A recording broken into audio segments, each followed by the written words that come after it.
What is up, maniacs? Welcome to WMMAnia. I'm your host, as always, Drake Riggs, here to bring you the latest and greatest in the world of mixed martial arts, specifically when it comes to the ladies.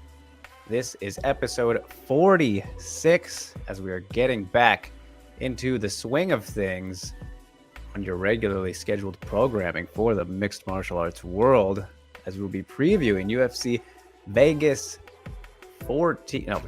67. Was confused with the number of episode here. UFC Vegas 67 this weekend going down, and as you can see, our two matchups there, which we will be talking about and previewing later at the end of the show. Looking at some news today, a lot going on in the flyweight division specifically. But before we get into all of that, you guys, I think we got to turn the music off today to open the show. It's unfortunately kind of a sad note to begin the show this week. And as you guys normally know, if you're a reoccurring viewer, how we progress through the show, we start with the recap. We do the news, some breakdown stuff if it's available. Then we do the previews. But today, and usually when we do the news, I like to go in order of what happened first, and in terms of was chronological, however things happened anyway. But today, I think it is important to change it up. And I didn't want to make the entire episode kind of about this, but it is very important, I think, to talk about it. And obviously, a very shocking and stunning thing to see was it on Saturday that, one championship atomweight prospect, Victoria Lee, passed away at just age 18. And it still kind of has me speechless a bit. Absolutely heartbreaking. Just one of the sweetest and nicest, happiest people you'd ever come across. Incredibly talented for her age. Just 18. Like, this is the kind of thing. This is kind of why, you guys, if you are a recurring viewer again, that I preach the positivity so much, is because you just never know in life when the shit's gonna go in a not good direction. And again, there's not much more you can say than that. It's like, just make sure everyone who's important to you, let them know it as much as you can. You never know what people are going through, so don't be an asshole for no reason. I don't know. It's really this one shocked me a lot. Obviously, as it shocked everybody, but it's just that much harder when you kind of, if you've known anything about Victoria and the Lee family, and I only spoke to her one time, but just from that interaction, it's like, it's a kid, man. It's just a kid, and it sucks. It really, really sucks. Anytime something like this happens, but I don't know, man. All we can do is just, wish the family the best and respect their privacy. It's one of those things, like Angela said in her post, it's never going to be the same. And that's the hardest thing about, this kind of stuff. So we'll dedicate today's episode to Victoria Lee. Was a great prospect on the rise, just 3-0 in her career to this point. Had a very bright future, but here we are, unfortunately. So it's tough, man. Just, yeah, I don't know what more you say about it. Just remember Stay positive as best as you can, you guys, in all situations. That's why I talk about it so much. It's rough. It's very rough. It's been a tough 2023 start in the MMA world, no doubt about it. So I don't think I did a very good job of that right there, you guys. But I don't know. It's one of those things that I'm just so speechless about it. It's that's the kind of news you never want to see. So my goodness. Well, Jimmy is here. As I mentioned, it's not been a great start. It has not been a good start at all. One of the darkest, starts to an MMA year of all time. And none of that stuff has to do with things happening inside the cage or the ring, which is kind of maybe the craziest part about it. I don't know. It's been awful. It has been awful. And this Victoria news is just tragic, man. Like 18. I just can't get over that. And somebody just, yeah, I don't even know. I don't even know what to say. I really don't. I thought I would have something better, but it's just so sad, man. We got some rhymes to kind of cheer things up. I know, let's try and get a little bit more lighthearted. Just wanted to, since I didn't put anything about her on the video, I didn't want to be clickbaity about something like that. I hate the thought of monetizing tragedy. So I was thinking to do something like that with Victoria on the thumbnail or in the title or something, but figured we'd just talk about it like this as a part of the show and dedicate the episode to her, obviously, in her memory. Because again, she was one of those fighters. We literally covered her whole career up until for what it was. So it's insane, man. It just blows you away. As Rain says, the Bobby Green of Mean Keith Jardine, the Derek Minner of having a Drew P. That one doesn't work. Drew P. Wiener doesn't quite. Dana White is the champion of slap fight and blames it on his wife's eyesight. My goodness, this guy. So yeah, there we go. Makoto says he wants to ask a question based on one of the ghost questions from last week. If a fighter has repetitive habits and still wins fights, is that fighter objectively a good fighter, or is it bad fighters don't know how to exploit that habit? I think it's a combination of both. And I feel like I probably say that a lot regarding these questions, but at the same time, I think that's fair to say. Very situational, as always. But yeah, sorry. I got to get back on track after the start of the show. Cintro, good to see you. Drake is back. Best MMA show that covers the women. Rio or Rio, as he said the other week. Yes, there you go.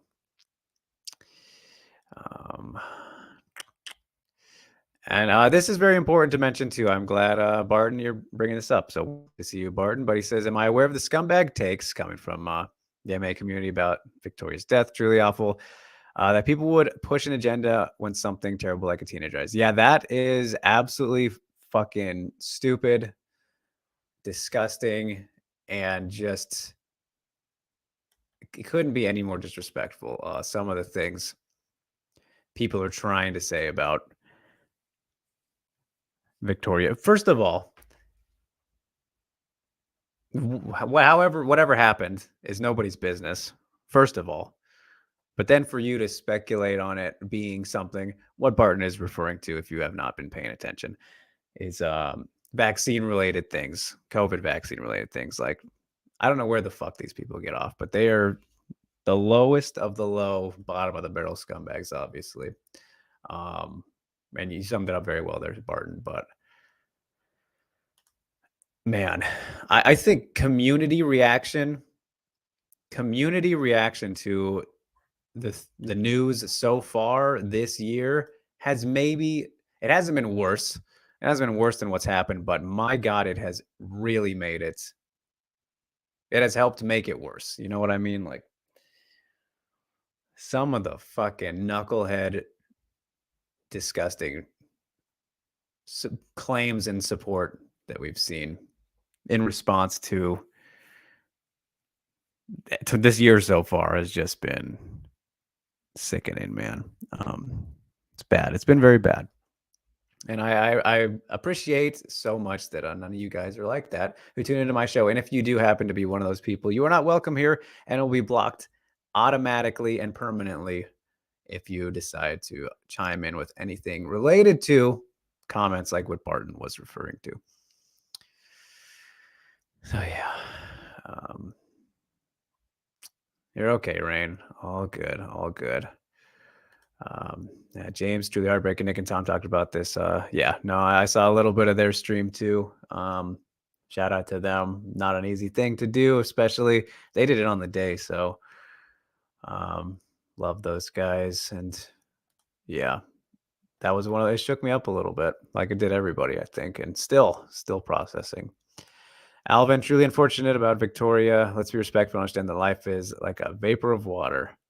And encouraging each other and respecting each other can go a long way. Exactly, Alvin. Thank you for that. Ghost, can't find the words. Yeah, it's I don't know. I don't really know what you say. It's like you can't you can't say, you can't like tell the Lee family it's going to get better because it's like, yeah, because she's not going to come back. So it's like, oh, I'm doing my best here now, you guys. My goodness. But yes, Jimmy, I tried. It's important, I think, to be as respectful in all ways, But no, yeah, Barton, understandably. I mean, that's the only type of thing I've seen. And I didn't want to bring that up or mention it on the show, but I think it is important just to, if you even consider that, if you're someone who watches the show and don't comment, like, fucking have some human decency, please. Like, it's just not hard. And I just don't even know how you can come across that. I know those type of people don't watch the show, so I don't even know why I'm saying that, but yeah, it's so insane how there are people like that out there. As James says, yeah, people just completely outing themselves as cancers of society. Seriously. So, but yeah, it's been rough. It has been rough. So we'll do our best to get through the show today. My goodness. It's kind of hard to go on from that, but it's like, you can't save that for the end. You can't save that for the end. So,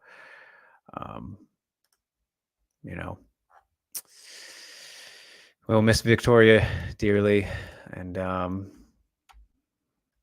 yeah, Spartan pays respects, of course. I mean, no, it can't be a harder time for anybody than them. Like that's why it's so sad, is I can't even imagine, what they're going through. And I mean, I guess it could be a part of the news just to springboard off real quick before we continue on with the lineup. Like the Lee family, what the United Gym, I believe is what their gym is called. They shut it down permanently, I guess.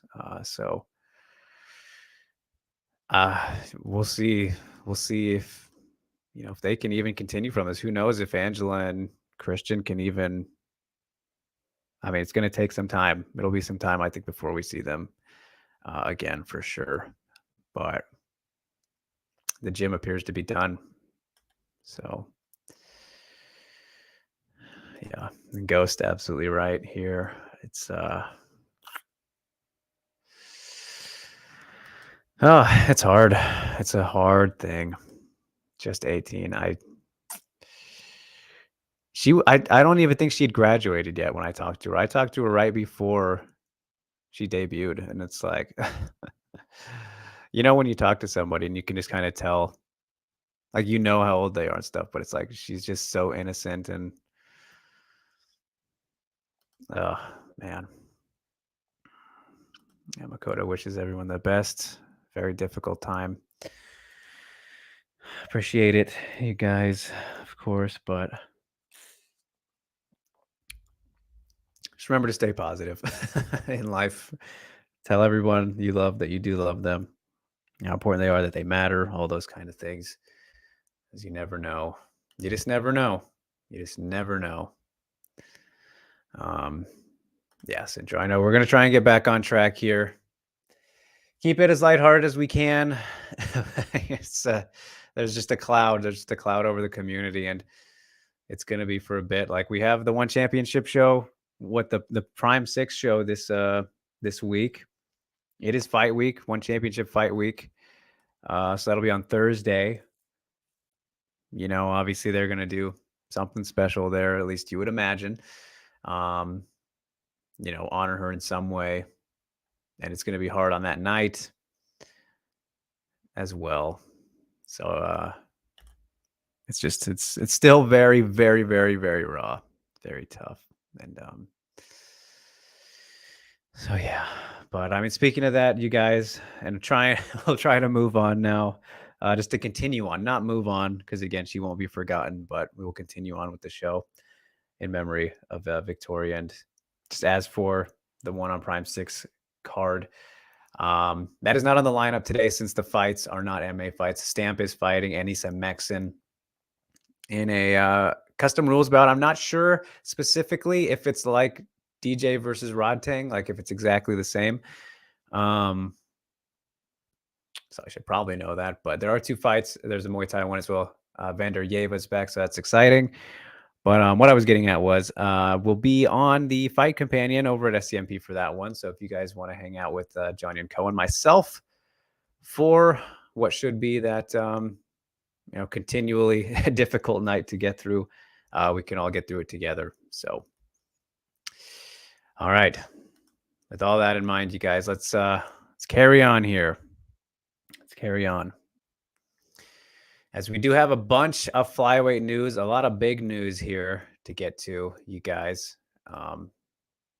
So starting things off, we have a couple returns in the news from the past week, and we are starting off with a fight added to UFC 286 on March 18th in London, England. It is Casey O'Neill's return as she faces one of the all-time greats at flyweight, Jennifer Maia, who continues to hang around after she turned back Marina Moroz, who was trying to make a name off her in the last time out, but was unable to. So Casey O'Neill, this is a rightful step up. Obviously, she's been out since tearing the ACL after fighting Roxy, if I'm remembering correctly. Roxanne Modafferi retired her.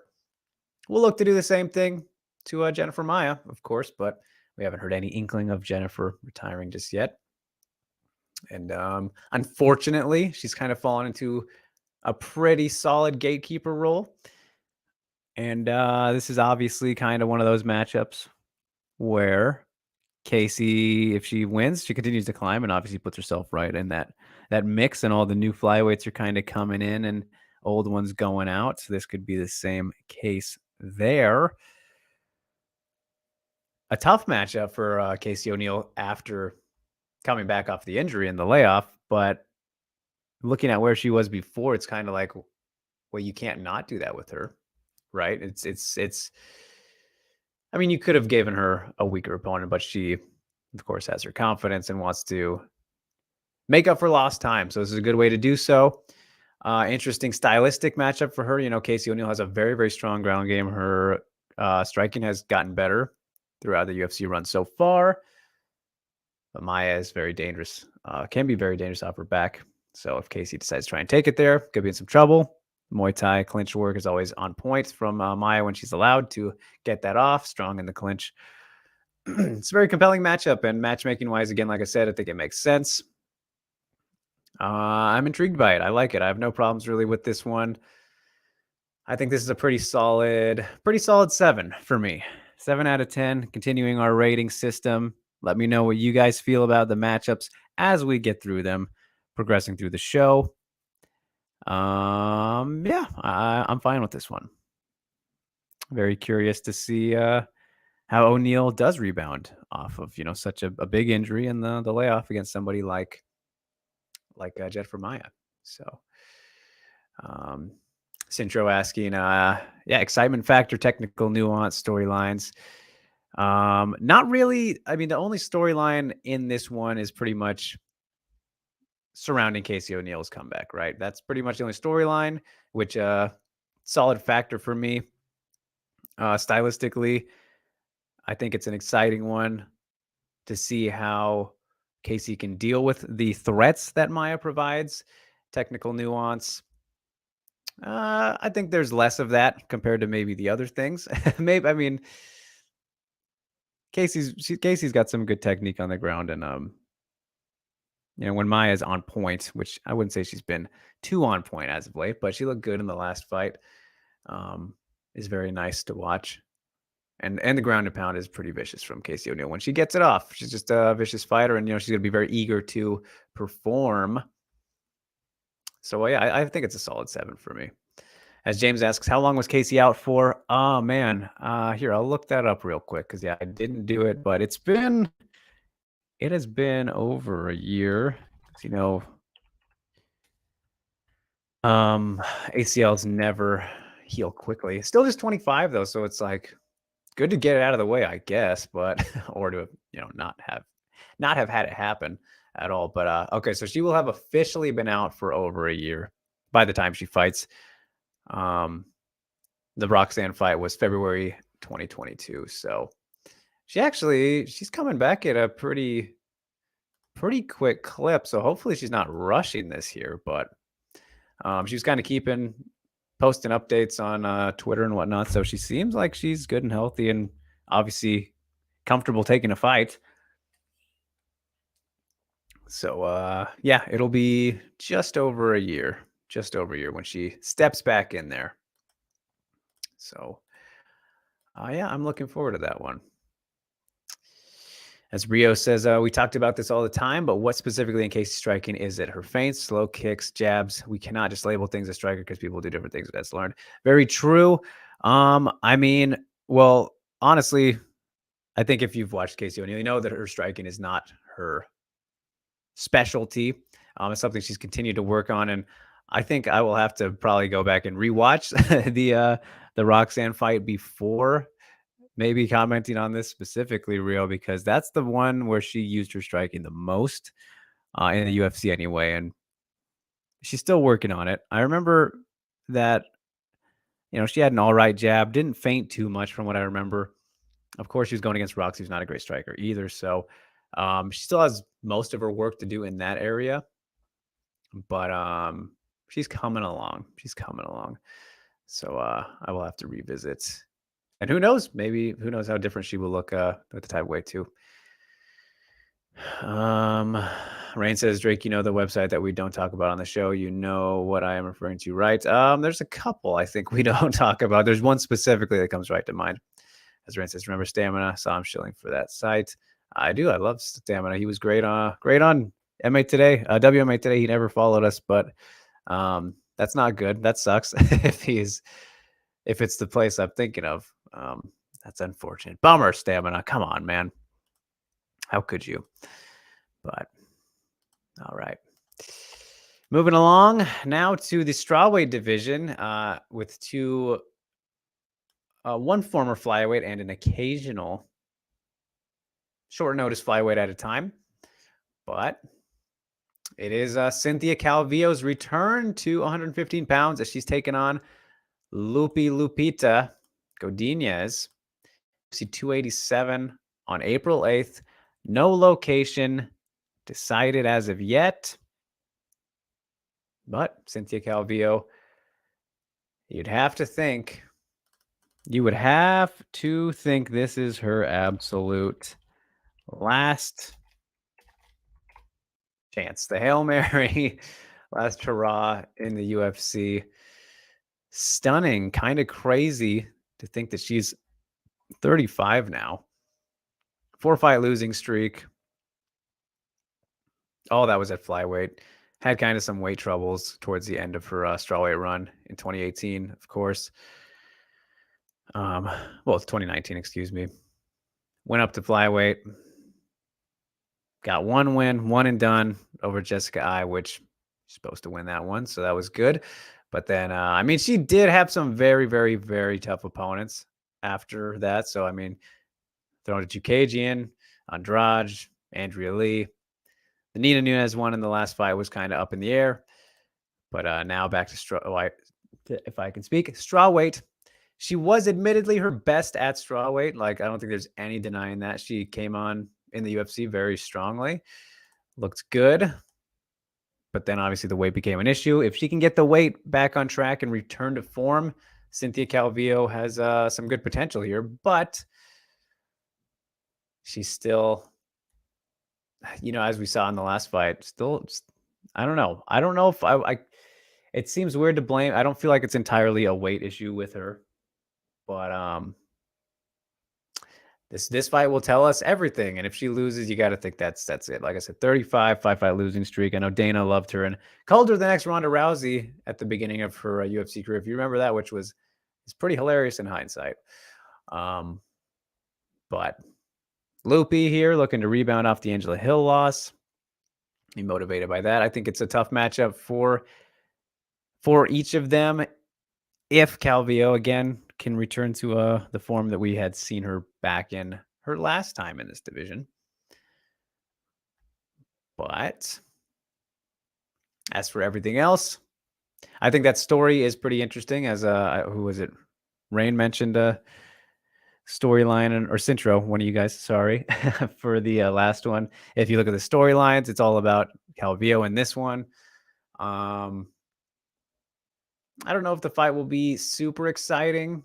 I'm interested to see kind of the styles clash. They both have very solid wrestling. Calvillo is at her best when she goes to a wrestling. She kind of really abandoned it after.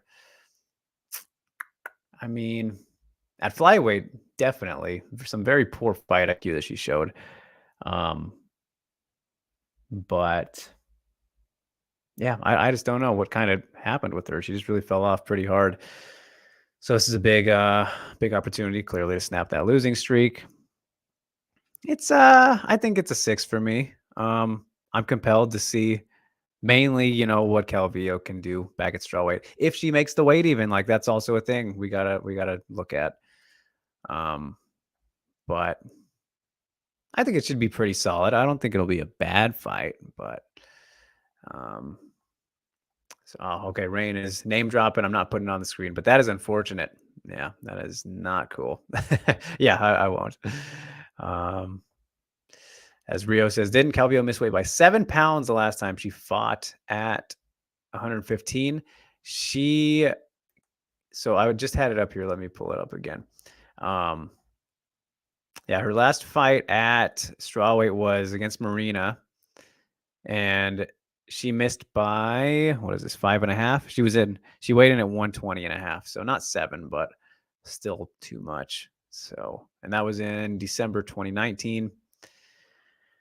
I think I saw somewhere like after the Andrea Lee fight,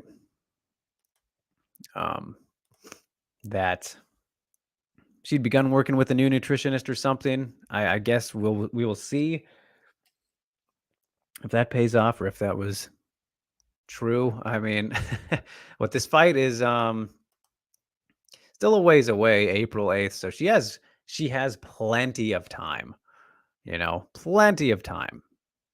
So I'm not too concerned about her making weight.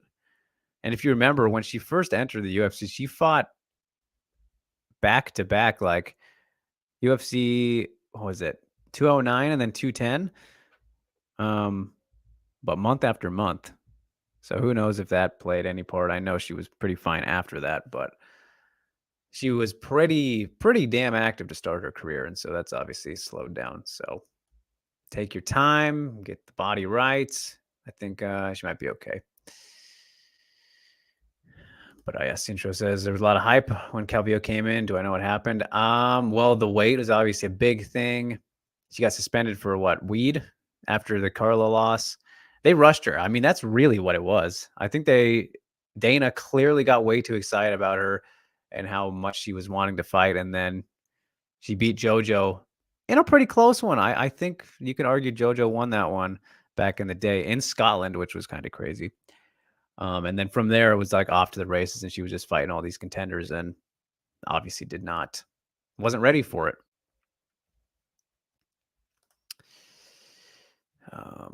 As James says, can fancy coaches with a world-class fighter be able to overcome a fighter with a lot of experience in one aspect of MMA, like say wrestling? Fancy coaches. Yeah, I think so. I mean, I can't think of any examples off the top of my head here, but I feel like we've definitely seen that before. Oh, you're pointing something out. You're giving us because I got into arguments where people were telling me that Carlos collegiate wrestling experience would be too much for Whaley, and my response was always Whaley has the best coaches in the world, and Josh Hinger and the Hickman Bros. And they would respond by saying experience beats fancy coaches, and it turns out they were wrong in that case. Yeah, I mean, I think it's again, I say it all the time. Things are always situational. But yeah, I guess that's a fine example, and I kind of talked on that a little bit too before the fight. Fancy coaches, that's kind of a funny thing to say, but I guess notable coaches' names is kind of what you're meaning. Jimmy says, on the scale of 1 to 10, how much is this manipulative or predatory for Cynthia or Loopy? I don't think it's either. I really don't think it's either, because Loopy coming off a loss as well. I mean, she's going to be fine no matter what happens here. At least you would imagine. So I mean, I guess if I had to lean, maybe predatory, but I think it's fine. I think it's fine matchmaking. That's why it gets a 6 for me. Like, they could have maybe given Cynthia an easier opponent, maybe, but I think Loopy's fine. And Rio says, Loopy's hands. Yeah, she has good boxing. She should. I definitely expect her to get the better of Cynthia in the boxing department. It's most interesting on the ground, right? Like Cynthia Calvillo, when she goes to what she's best at, she can be, pretty solid, but she just has not integrated her grappling and wrestling as much as she's needed to since like pretty much losing to Carla around that time. It's kind of crazy in hindsight that they even fought, Jumbo is here. What is up? Says hi. I watched a video on YouTube where Whaley apologized to Mike Tyson and Keith Peterson. It's in Mandarin, so it might be hard to understand. I'm new, but I don't know. Whaley insulted Mike Tyson. What I think Mike Tyson said something about her he predicted her to lose or something, and then she might have said something in response. I don't quite remember. And then Keith Peterson, I have no idea what the reference is there. Jimmy says, I don't remember the Carla Cynthia fight. Was it Carla just laying and praying and Cynthia could not get up? No, it was decently competitive. Like, Cynthia actually did pretty all right, but she thought she was robbed. I don't remember if it was a split decision. I don't think it was, but it was kind of just like Carla had better got more takedowns, I think. It wasn't a super memorable fight. Obviously, striking was actually pretty even, but it kind of came down to just who had more effective takedowns from what I remember. And I don't think Cynthia managed to take her down, but not a great fight, unsurprisingly. James said situational, yes, but constantly finding new coaches to add things is a great thing, right? Yeah, it can be if you're not overwhelming yourself, and if that's what you want to do, if that's what you think you need to do, and if it's working, then yeah, if it works for you, of course. Jumbo says Keith Peterson said she apologized, or UFC 261 where she pushed him and she said it was a good salvage. Oh, okay. All right. I forgot Keith was the referee for that fight then. So that's nice of her. A little. It's like, I don't think it's a little too late. Doesn't matter anymore, Whaley, but very kind of her to speak on that for whatever the reason and context was. But did she push him? I don't even remember. I know she obviously protested the stoppage, but I don't remember her pushing him, which I think that would have gotten her like a suspension, because if you remember when Big Country, he pushed, was it Big John after the Bigfoot fight? I'm pretty sure he got suspended or fined or something like that. You're not supposed to touch the referee, essentially. So, yeah. He was the ref for Carla versus Whaley. Oh, okay. Okay. I see what you're tying it all together there. All right. I got you. All right. But then, you guys, we move on now to perhaps the biggest news of the week. And it's hard to get excited for it just yet. But there is a little bit of excitement in the air, obviously, as looks like she's back, or she's ready to come back next month. Tatiana Suarez versus Montana De La Rosa. It's been added to UFC Vegas 70, February 25th at flyweight, of course. So, the return of the Terror. That's not her nickname, but Tatiana, obviously, many people believing in her championship possibilities before she was injured and took her time off. It's going to be 3.5 years or so by the time she gets back in there, because what it was like July, June-ish of 2019. So it's been a while. It has been quite a while, but Tatiana in either flyweight or strawweight is a massive addition, especially if she returns to form and taking on somebody like Montana here, who I can't remember the stretch that Montana's on right now. So I'm going to pull this up very quickly. But again, you want to look at the stories here. Obviously, this is all about Montana. Excuse me, all about Tatiana coming back, new weight class, time off. To look after the injury, all these things. 32 now, so I mean, she's coming back like just in time before it's problematic, I would say. Oh shit, I was supposed to. All right, that's okay. I can go off of this. Yeah, 3.5 year hiatus. Okay, the Macy Barber fight was Montana's last one, April 2022. It just feels so long ago. I think it's interesting that they gave Tatiana this fight, specifically this matchup, because it's with somebody who Montana has fallen a little bit in love with her striking, as we remember from the the terrible approach to the Viviane Araújo fight, where she opted to strike with her more than try and wrestle her when she's a better wrestler. So that is favorable for Suarez in theory, but I think it's interesting, though, the fact that they did give her a wrestling-based fight. It's a matter of if Montana will try and implement that. And I mean, we've seen her kind of outworked in wrestling, even though that's what she's best at anyway. And against Macy Barber last time out, she did get controlled in certain positions. The Mayra Bueno Silva loss as well. Like, yeah. So, in theory, again, this is one of those things, you guys, where Tatiana, if she can return exactly as we remember, at just as good, then yeah, she's 100% fight for a title. More likely at strawweight than flyweight. I think she's she's a very big strawweight. So I think she will fit right in here at flyweight. It won't be a problem. So yeah, I mean, either division, I think she has a strong chance at. She's always said she wanted to return at flyweight before dropping back down to strawweight, where she originally was, obviously, but we'll see. I'm not quite sold on that. Of course, she didn't want to focus like on the weight cut for the return. So I guess she's doing it very smartly. Doing it this way is very smartly, I think. But or it's very smart. A smart thing to do, especially after the time off. So this is very exciting. Mostly because of the fact that, you know, she's coming back, or ready to come back. You know, knock on wood, knock on the wall here, that nothing crazy happens and this does go as according to plan.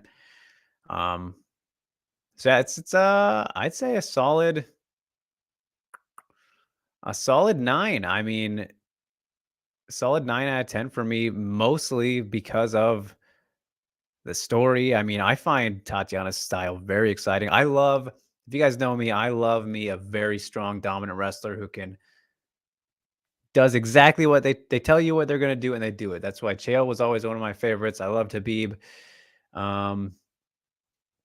Those fighters who will go out and just smash you and you can't do anything about it. I've always really enjoyed seeing that type of wrestling and style because it's not rare, but I mean, I feel like it's a dying art now. So somebody like Tatiana is definitely very enjoyable to watch. And then we'll see if Montana can stifle that, and if Tatiana can return to form. That's the big question. Will there be rust? All these things. Bum bum bum. So yeah. Jumbo says Whaley and Keith are on good terms. That's good. I doubt that Keith was offended by that or anything. So yeah. Jimmy says, I don't remember. Whaley said she respects Tyson. The media twist to say Mike Tyson needs to learn about boxing. You really don't remember that? I think it was episode 32 where you and Steve spoke about it intensively. Episode 32, Jimmy. My goodness, you are very specific there. That was probably like 2 years ago because we did about 70 today episodes. So, so much has happened since then, my friend. So please excuse me for forgetting the exact situation, especially something as small as that. Like, when there's nothing that's ever going to come about it. Okay, that does sound very familiar, though. Yeah, it definitely does. Centro says, this manipulative BS clearly trying to bring up Suarez. People have been talking trash to she beats Whaley now, so why not test that theory? Oh, that was never going to happen, Centro. You can't believe that she was never going to get a title shot right away. There's no chance. It doesn't matter who you are. Like, look at when Dominic Cruz even came back from his layoff. He had to fight Mizugaki first. Maybe didn't have to. I don't remember exactly what was going on with the title at that time, but yeah.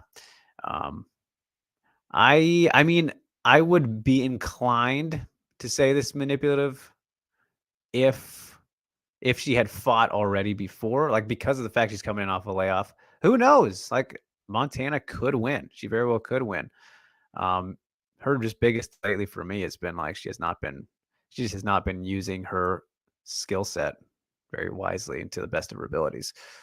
But let's say Tatiana had beat somebody before this and then they matched her with Montana, then 100% I'd agree with manipulative. But there's so much unknown still. There's still so much unknown. Yes. Go says, why do people say that tactics and strategy and footwork is useless against Suarez? You know as well as I do that tactics can play a huge part in the highest level of MMA, of course.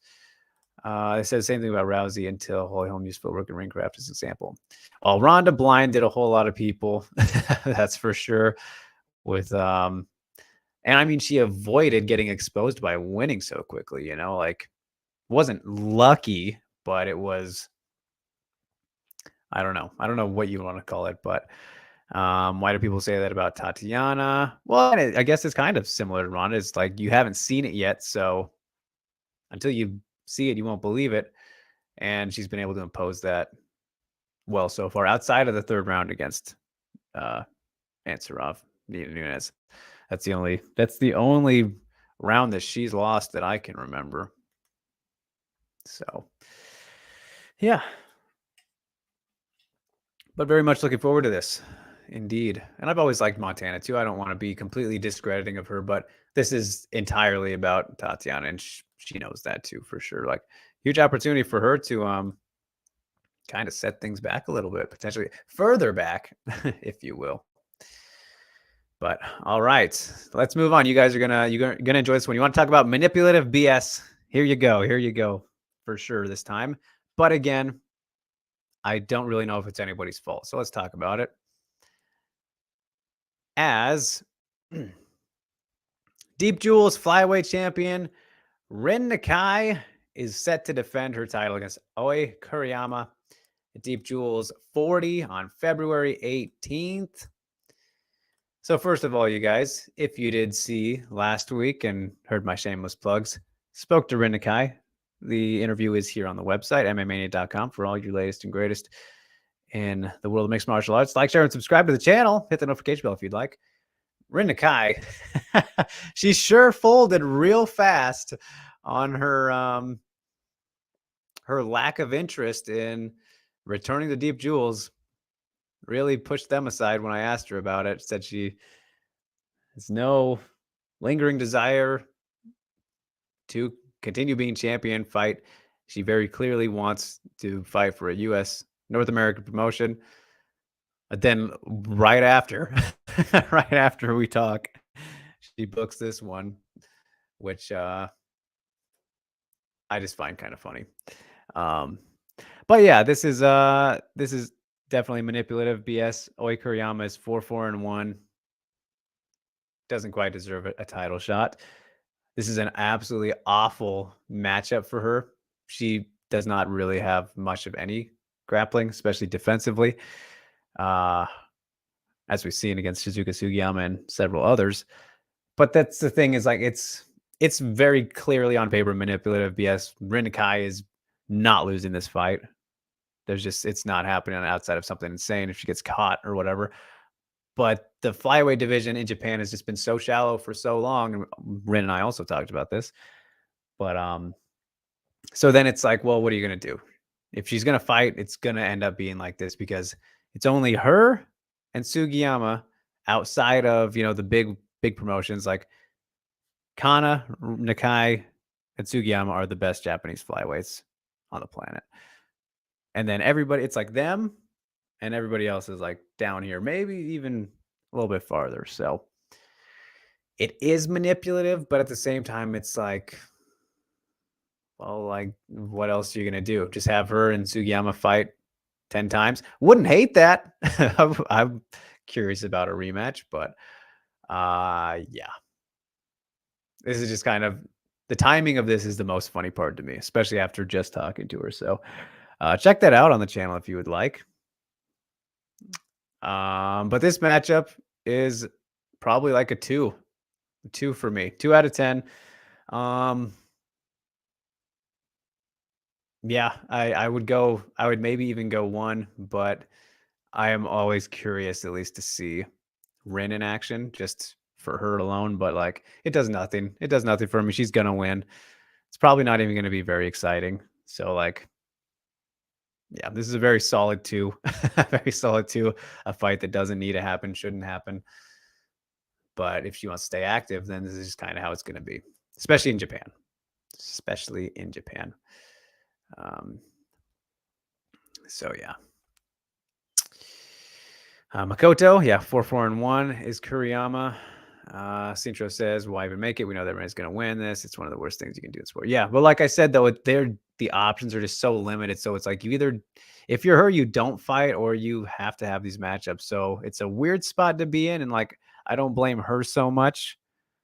I mean, not for that specifically. There's some other reasons you can blame her for in the grand scheme. But I mean, Rin Nakai should very clearly be in Bellator or UFC, like at flyweight. As Jimmy says, would Conor versus Nakai be a good fight? Yeah, that's one that got away. We should have saw that before. That we should have saw that in Ryzen, probably, to be totally honest. And there's no reason we can't see it in Bellator. Like that's a logical fight to make, and one that yeah, I mean, that'd be a good fight for sure. Yeah, so Rio says, why not just fight a bantamweight for Nakai at Invicta, no less? Fight Ramona Pascal. That she could do that. I mean, they have flyweight. They have flyweight in Invicta as well, Rio. But I don't think she doesn't want to go back to bantamweight. That's for sure. Just because of, you know, her height and all that. Someone who trains with the best flyweights and bantamweights at Syndicate. Yeah, that is true. Rain says, who would you match up Nakai in the UFC 125 division? Because this fight is nonsense. Yeah, it definitely is. That's a good question, though. Returning, like her first return fight, what would I do for Rin Nakai? What would I do? Here, let's look at the top 15. Just to look at it, because globally, like I told you guys at one time, my flyweight rankings are like down to 25 because it got all kind of crazy and messed up from the Bellator stuff worldwide. But she is in there. She is certainly one of the best flyweights. I mean, literally her only two losses are at bantamweight and then against Miesha Tate and Leslie Smith, which those fights looked so funny if you remember those. Like visually, they looked very funny. But let's see. I don't know. Maybe wouldn't give her somebody in the top 15 here. It's going to change. Calvillo's still at 14 for some reason. She's obviously going to fall out of there. Cortez is up in the air. Hebos is at 15, which that's funny too. She hasn't even won at flyweight since the Page fight, right? That's pretty hilarious. And she's fighting Vivi? She's fighting Araujo, isn't she? If I'm remembering correctly. I mean, Tracy Cortez, I wouldn't be mad at that one. I wouldn't be mad at that. She's 13 right now. Somebody outside of there.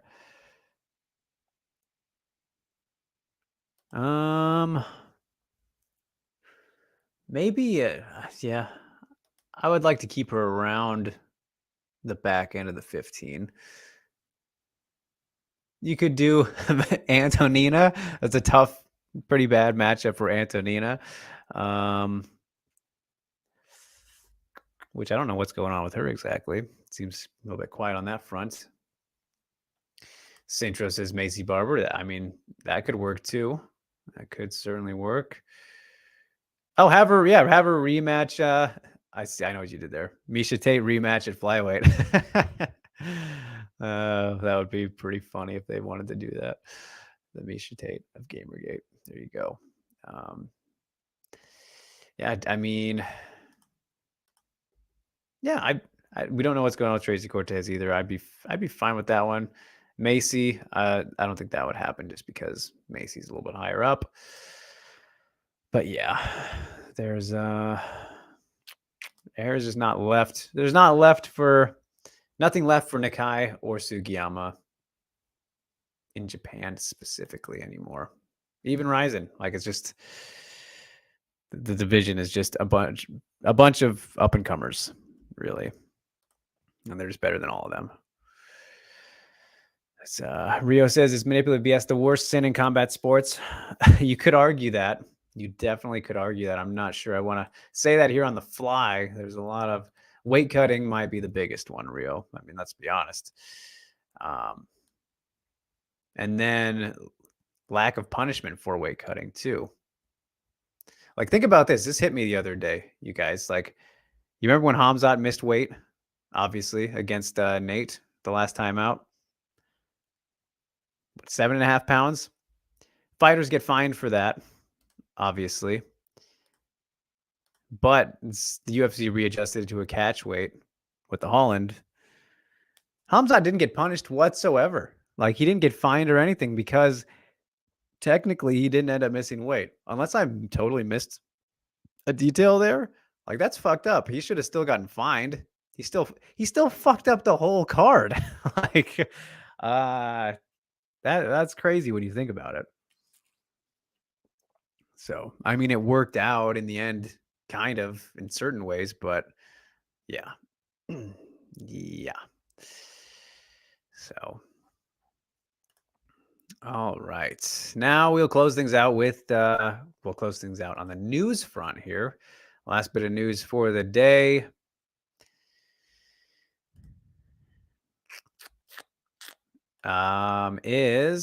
This was announced yesterday, I believe. At featherweight, Leah Letson has retired. So, pretty short, small career for Leah Letson, but she's done. Just 30, I think. So, surprising. Don't think she had a fight booked. So she was supposed to fight Chelsea Chandler, but then that fell apart. Maybe something injury related. I know she was dealing with injuries a bit throughout her career. There's a big gap that she had after the Ultimate Fighter 28. Retires as 1-1 in the UFC. The Stoliarenko victory on the finale. And then got beat down pretty bad by Felicia Spencer in Felicia's retirement fight. So the division, the mythical made up featherweight division in the UFC gets even more non-existent with Leah calling it a career. And yeah, I wish her all the best, of course. I've never had really anything bad to say about Leah Letson. But out of left field, she wasn't super active anyway, so this won't be, to be totally honest, it's not going to be that big of a hit. But I will say, though, if there was one thing that Leah Letson will always be remembered for, it was her great head kick knockouts that really put her on the map of Elizabeth Phillips and Invicta. If you haven't seen that, but if you know who Leah Letson is, then you probably have seen that, because that was a great highlight, a great knockout. And yeah, that was the first time I saw her. And so it's like, oh, damn. Don't see a good head kick like that too often. Sleeping a former UFC fighter at the time. So there you go. Wishing Miss Letson all the best in her future endeavors, whatever those might be. I don't believe she said. But all right.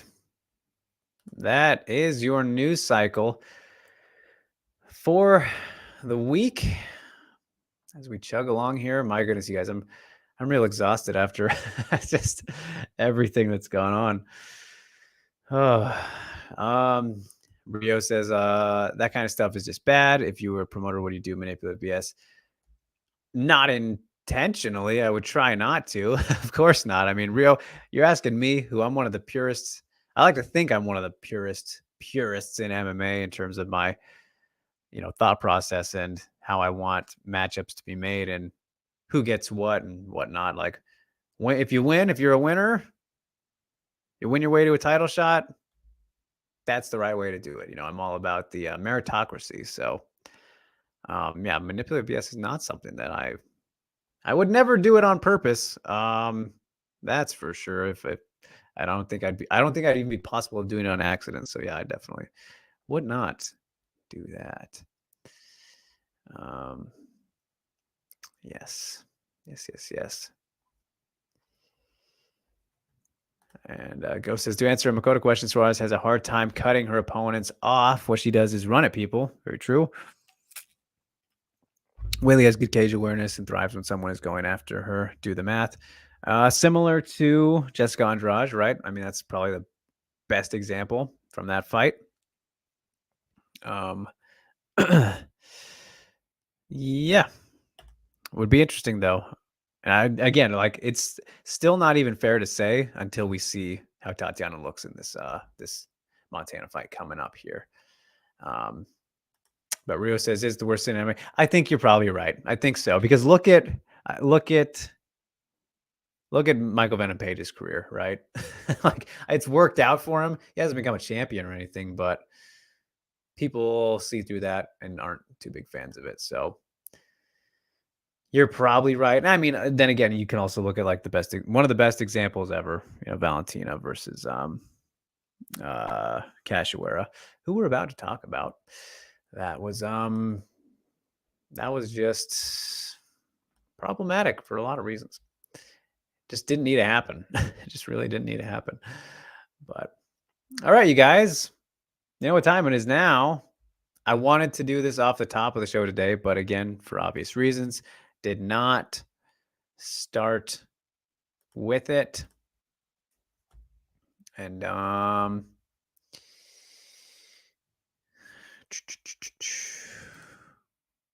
okay, let me see here. Let me reflect a little bit. Hold on. Tactical Tuesday. There you go, James. He knows where we're going. He knows where we're going. It is Tactical Tuesday, isn't it? That's what all good, proper, and on time right here. So what is it? Today is number 5, Tactical Tuesday 5. Let her rip. There, let's get the oh, that's fine. Actually, that's perfect.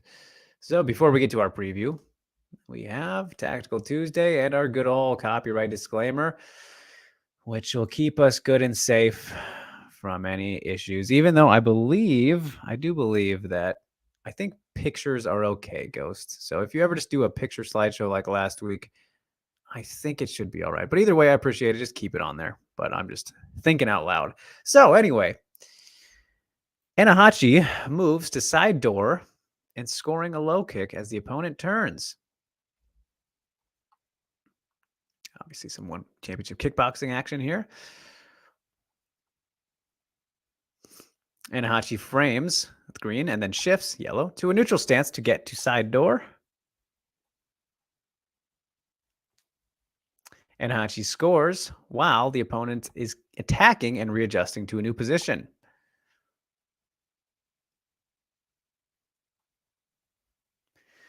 Moving to the side door, then kicking while opponent turns was a favorite point score of Joanna. Annoying, but not damaging to the aggressive fighter. Yeah, keeps him frustrated, which that fight was definitely frustrating for old Andrade. There we go. Even though it does almost no damage since it's a retreating kick, do I, Drake Riggs, score this highly because of the aesthetics of it? Because you have to admit it does look nice in real time as well as on replay. Yeah, no, I completely, it's hard to disagree. It does look very nice, but okay. You're asking me personally here, Ghost. Do you mean in terms of scoring like for a fight, like in the actual scoring system? Because of the aesthetics. So first of all, if you mean that way, if you just mean off the look of it, it's about the damage. And you know, here's a good example that is always one I lean towards. And Big John said this when the new rules came out, or the scoring adjustments came out in 2016 or so, whenever they updated things.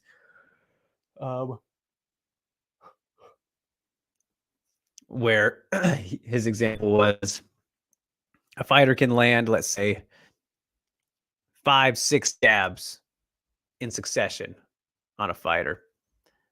Obviously, that's scoring. But then if the opponent who took all those jabs lands a big hook, like a huge hook, just a one big shot, that kind of very clearly impacts the fighter, whether they're changing their position or reacting to it because they got hit so hard. That one shot is a bigger scorer than those jabs. It's about what is more impactful, what does more damage. So with that kick, looks great, looks beautiful and all that, but that's an accumulative strike, right? That is not an immediate big impactor unless, again, you built it up to a point where they become that. So you kind of got to pile on, right? So it's kind of like a kicking jab, a foot jab in that sense, if you want to kind of go comparatively to that example I made. So it scores. It doesn't score highly by itself, though, like especially the first one, right? So you just have the first kick, you're scoring very minimally unless it very obviously impacts that fighter, damages them or whatnot. But then if it gets to that point, then yeah, it'll increase in its scoreability, if you will. So, all right. So I got it right there, Ghost. Yeah. As he says, yeah, it's showed you on this one doesn't do damage. It's like a touch and go, but it shows that it lands. Yeah. So it's kind of like a foot jab. Like I said, that's the best way to kind of put it. But yeah. And you can groan Centro, but you got to admit, it's a good example. He knows what he's talking about in that regard. But yes. And videos, yeah, all good, all good.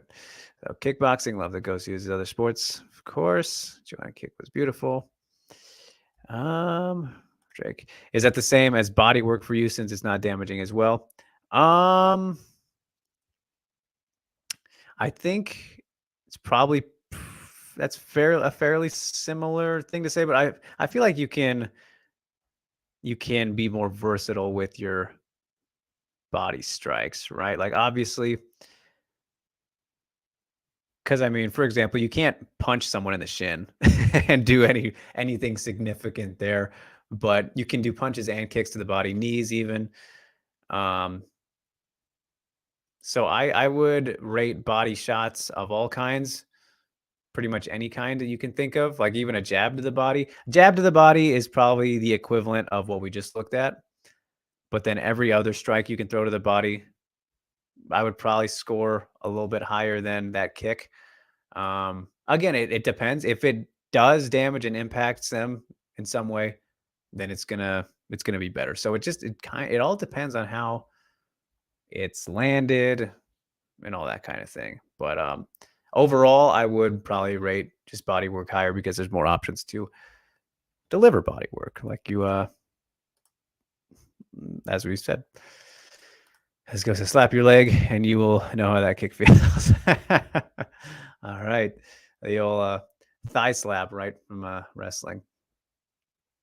But yeah. So Jimmy says, or is it damaging body work that is and might hurt a lot, but it's not good to take a lot of those, and people have good poker faces. I think both again. Let's see. What are you getting at here? Is it damaging body work that is and might hurt a lot? Yeah, I mean that scores, of course, but it's not good to take a lot of those.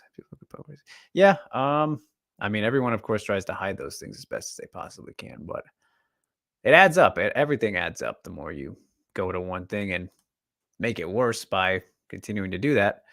But I think, yeah, it's all again. This is, I guess, the theme of the show now, but it's all very situational. Really is. So, all right, you guys. As I mentioned before, we get to the UFC Vegas 67 preview here. One championship is this weekend. They have the two fights: Stamp Fairtex versus Anissa Mexen, custom rules, and then was it Ekaterina Vandaryeva, who's very fun to watch. She's competing in a Muay Thai fight. I'm forgetting who she's fighting exactly, but it's going down. Yeah. And Jimmy says, if the fighter hides it, do you still score it? Oh, of course. No, yeah, just because if it lands cleanly, you got to score it, right? Like that same thing can be said for punches to the face. Like let's say someone gets hit with a clean uppercut, or I don't know, something, maybe just a nice straight. What's an example? Some kind of big shot, and they keep walking forward afterwards, right? Like Ben Rothwell has made a career out of that a little bit. It still scores. If it lands, it scores. All right, let's leave it at that. If it lands cleanly, if it connects without being blocked, then it scores, right? If a shot is blocked, no, it doesn't score.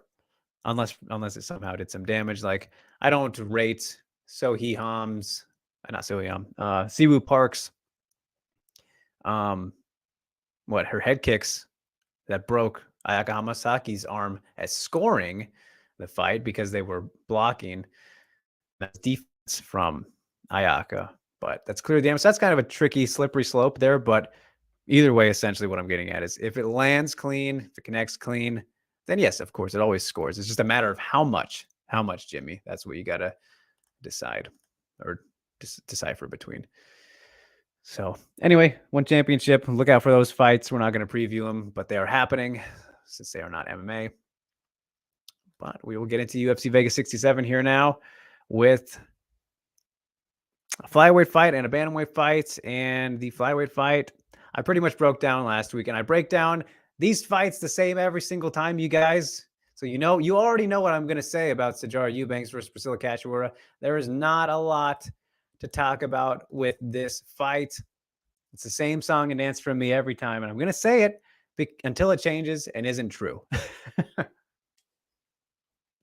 Maybe it will change this time around, but I'm not sold. So anyway, Cachoeira versus Eubanks going down, flyweight fight. Zombie Girl versus Sarge. Cachoeira has gotten back on a bit of a winning streak here. She she beat Ji Yeon Kim. And if you look at it, it's actually one of the top robberies on MMA decisions in 2022. I wouldn't go that far. I know it wasn't great. I agree with that, but I don't remember who I even scored that. I think I scored it for Kim, but it was like, I was so frustrated by Kim's performance that I didn't really care. Lipsky knocked her out, sadly, the last time around. And then Sarge, Melissa Gatto, a year ago now, she's been away from. That was a big win for Melissa Gatto. Need some more of her in our lives. I love me some Melissa Gatto. She's still a great prospect. That was a big win for her. But kind of funny stats here as we look at the heights. 5'7" to 5'4", 65-inch to 67, a little bit backwards. And no odds on this fight. I don't know what's going on there from Tapology. 34 versus 37. Let's see who the Tapology peeps are picking. Wow. I'm pretty surprised by this. And 81 to 19. I mean, not sure how much we should go off of these predictions from the people, considering you remember the Sakezawa Siwu Park predictions were about similar to this, and obviously that fight was a whole lot more competitive. But you guys know what I'm going to say here.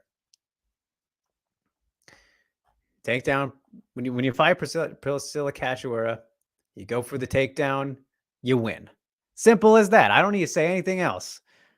Sijara Eubanks, she goes for the takedown.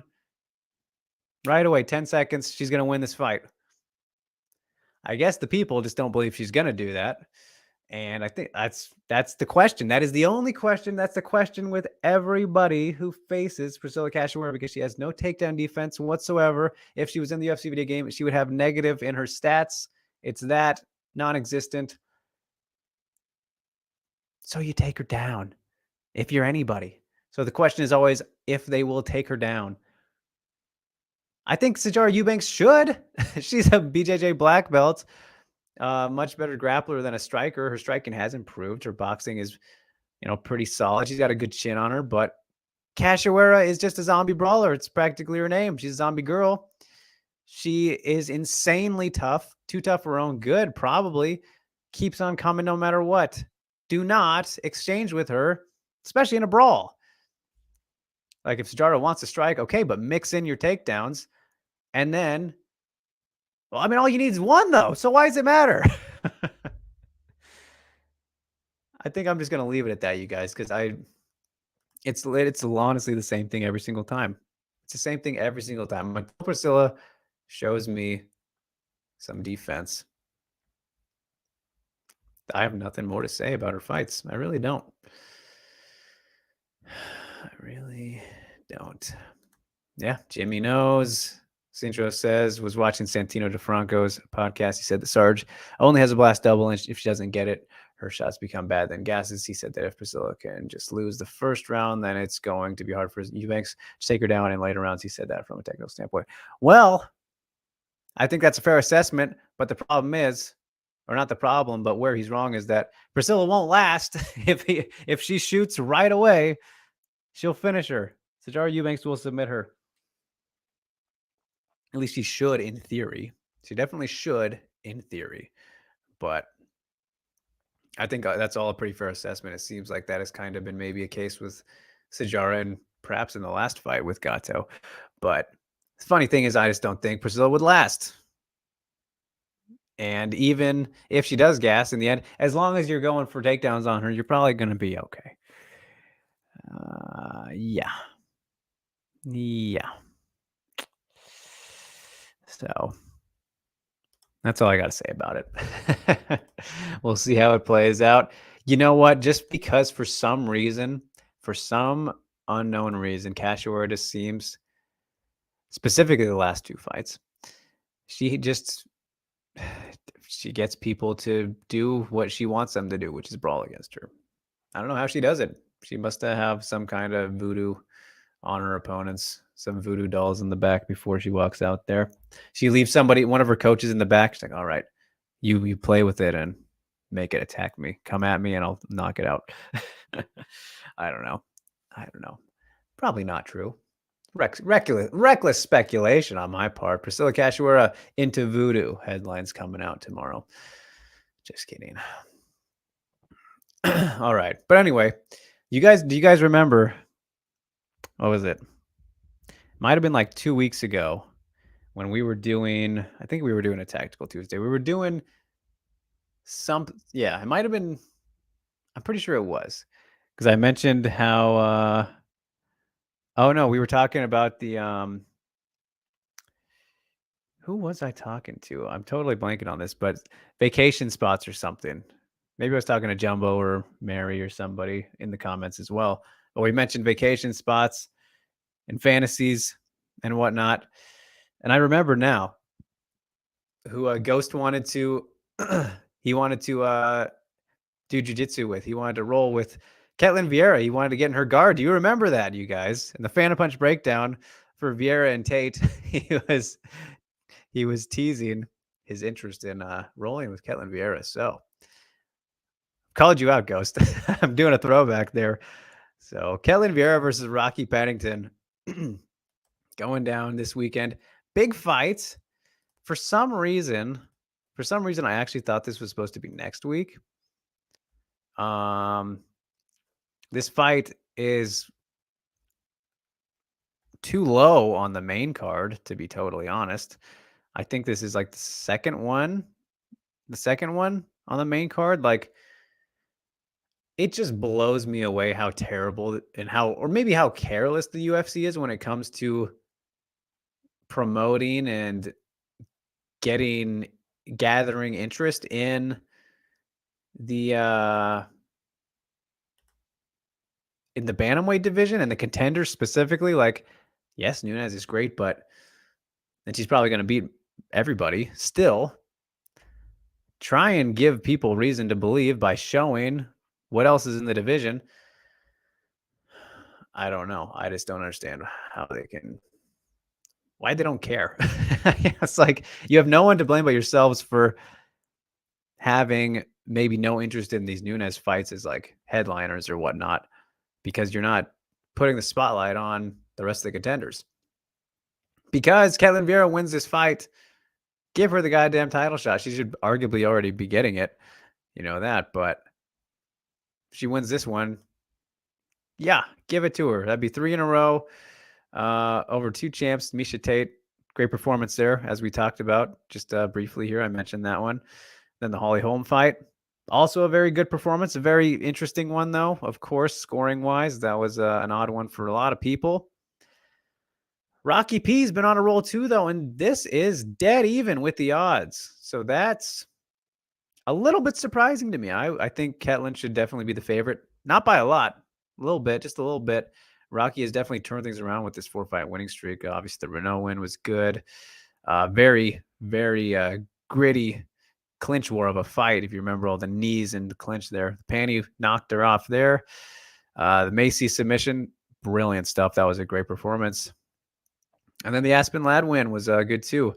Raquel Pennington, as we've learned, and you kind of don't realize it till you highlight it, Raquel Pennington has some of the best takedown defense in the entire division amongst a lot of the women, really. Like, her takedown defense is very underrated, underappreciated.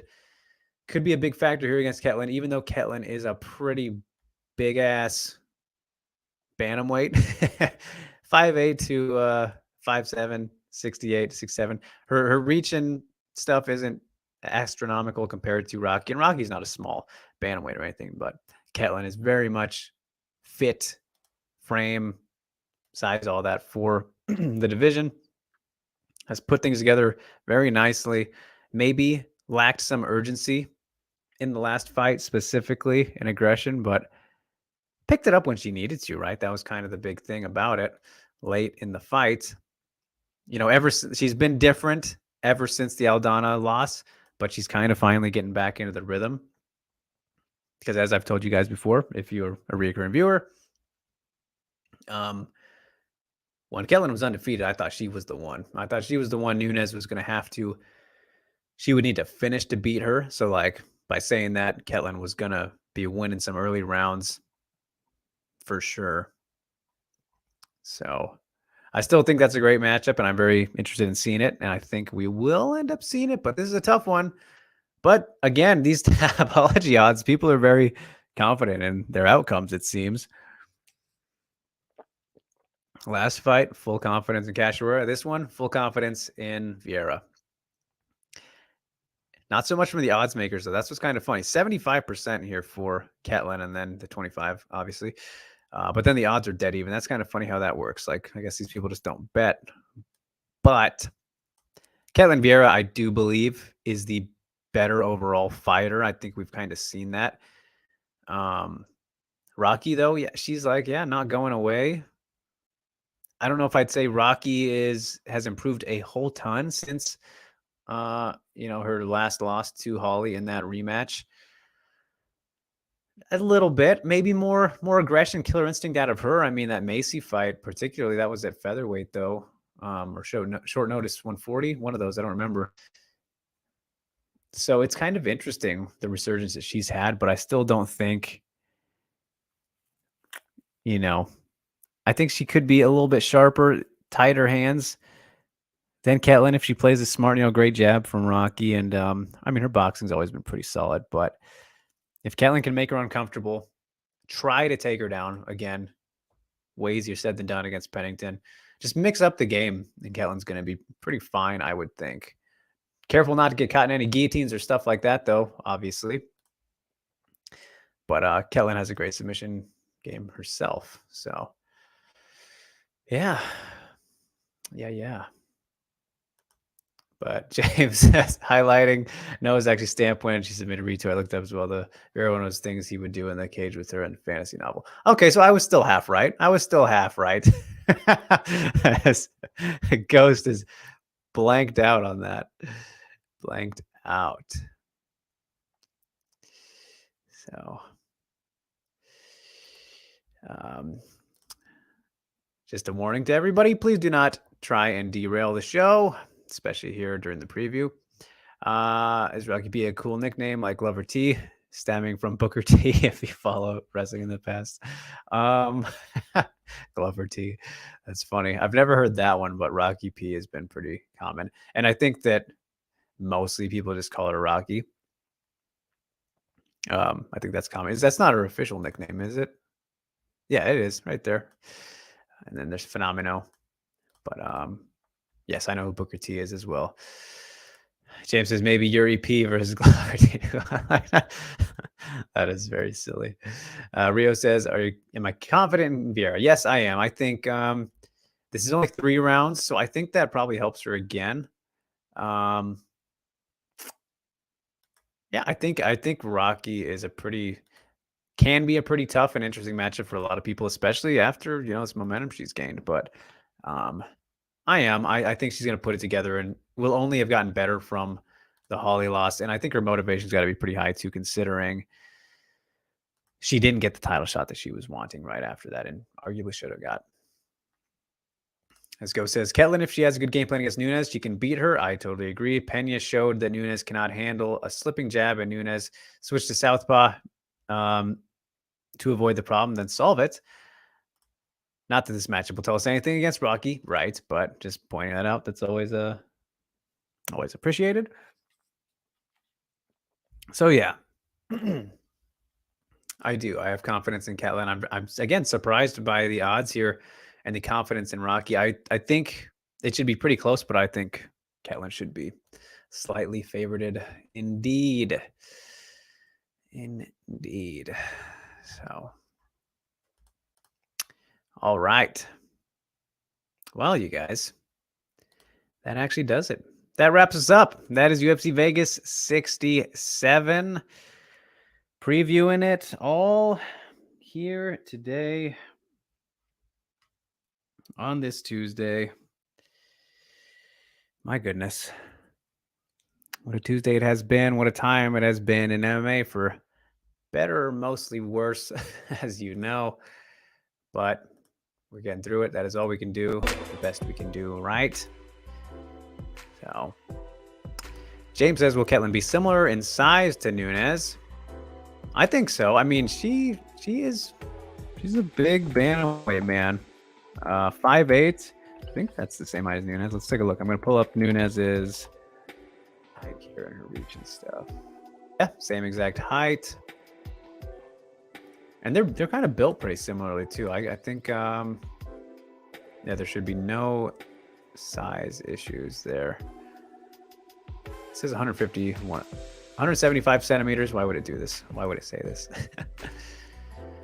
And has Caitlin ever shown a dipping jab, or would it be bad to show that if she gets a title shot like a secret weapon of sorts? Hasn't quite been something I can recall seeing out of her.